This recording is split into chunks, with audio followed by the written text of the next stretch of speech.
Peasenhall, a tranquil village nestled in Suffolk, had its own unique social dynamics in 1901. The main hub of employment for most men was Smithsea Drill Works, while their spiritual needs were met at the primitive Methodist chapel in Sibton. Here, the chapel's choir thrived under the guidance of the dedicated choirmaster, William Gardiner.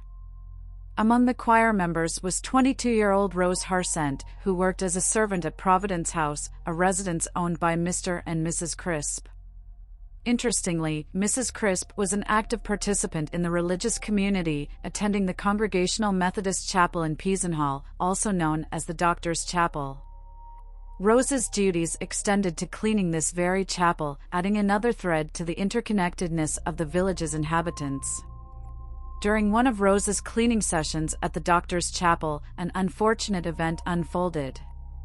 William Gardiner, the esteemed choirmaster, was spotted entering the chapel by two witnesses, Alfonso Skinner and a Mr. Wright. This seemingly innocuous incident triggered a series of damaging rumors, which quickly spread through the tight-knit community. The gossip eventually reached the ears of Gardiner's wife and their 6 children, causing distress and turmoil within their household. As the rumors gained momentum, the situation demanded further attention. To address the matter, a church investigation was initiated, led by Rev. John Guy. Despite the efforts to get to the bottom of the rumors, no concrete evidence was established during the proceedings. In the wake of the investigation, William Gardiner found himself deeply affected by the situation. Outraged and hurt by the allegations, he vowed to take legal action against those responsible for spreading the damaging rumors. In this small village, where everyone knew each other, the incidents sent ripples through the community. The repercussions of the rumor mill served as a reminder of how easily misinformation could cause harm and division in an otherwise peaceful and tight-knit village like Peasenhall. On the fateful morning of June 1, 1902, a tragic discovery shook the peaceful village of Peasenhall. Rose Harsent's lifeless body was found in the kitchen by her father, William Harsent. She lay in a pool of her own blood, with a slit throat, and bore distressing injuries, including gashes on her shoulders and stab wounds. The remnants of her nightdress and charred body parts hinted at a horrifying attempt to set fire to her remains. Tragically, it was revealed that she had been 6 months pregnant at the time of her untimely death, having passed away approximately 5 hours before being found. Initially, authorities considered suicide as the cause of Rose Harsent's demise. However, a more in-depth investigation into the wounds and surrounding evidence led the police to conclude that she had been the victim of a heinous murder. At the center of the investigation was William Gardiner, a man surrounded by rumors regarding his relationship with Rose.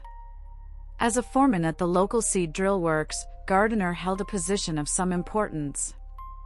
He resided on the main street of Peasenhall with his wife and 6 children in a modest semi-detached cottage, which overlooked Providence House, the very place where the tragic murder occurred.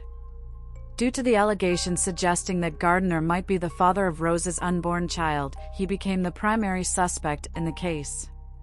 On June 3, 1902, local authorities apprehended him, taking him into custody for further questioning and investigation. The entire village was left in shock and disbelief as the community grappled with the horrifying reality of a young life lost and the mystery surrounding her tragic fate.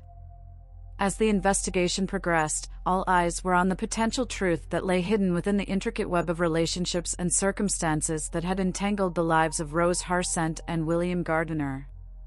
The police conducted a thorough investigation into the murder, leading to the swift arrest of Gardiner.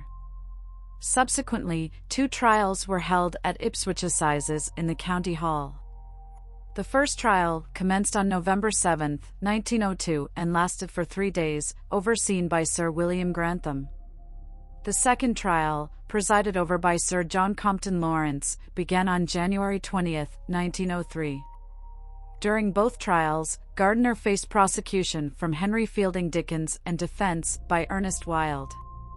Remarkably, the jury failed to reach a verdict on both occasions, with the first trial reportedly split 11-1 in favor of guilty and the second 11-1 in favor of not guilty. At that time, a single juror's dissent was enough to prevent a majority verdict, unlike the rules in effect since 1974. Following these inconclusive trials, the prosecution opted for a writ of null prosequi rather than the conventional formal acquittal.